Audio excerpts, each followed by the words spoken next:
still does.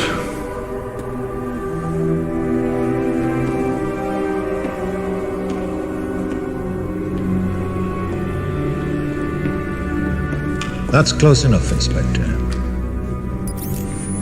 We're not wired.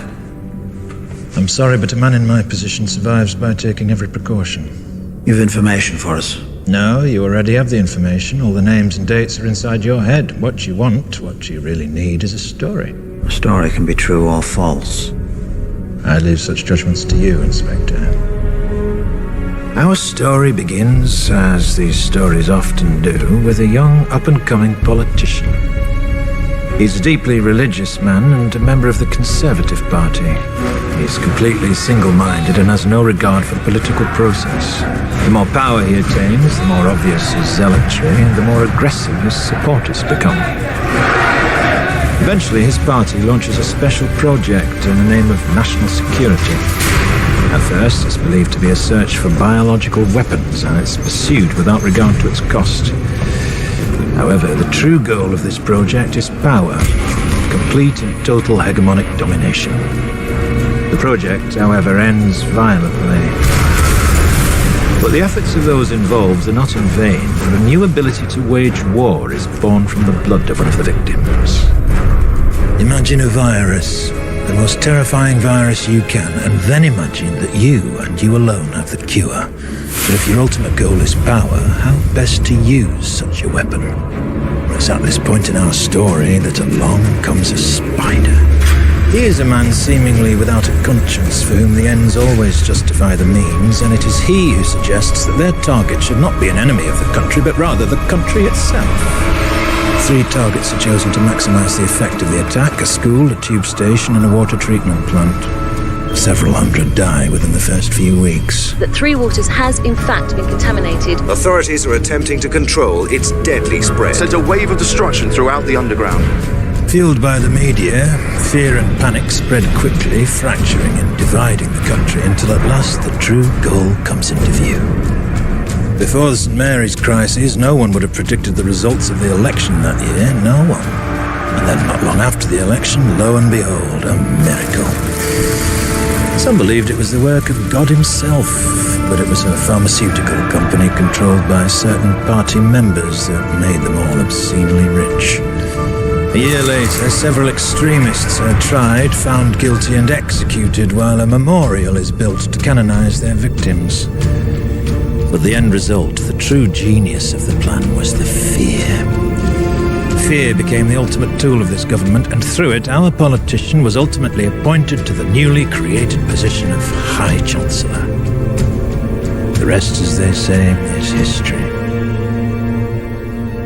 Can you prove any of this?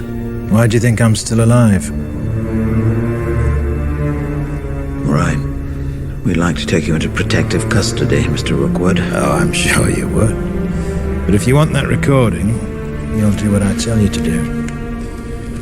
You put Creedy onto 24-hour surveillance. When I feel safe that he can't pick his nose without you knowing, I'll contact you again. Till then, cheerio. Rookwood, why didn't you come forward before? What were you waiting for? Well, for you, Inspector. I needed you.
Bye.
until you realize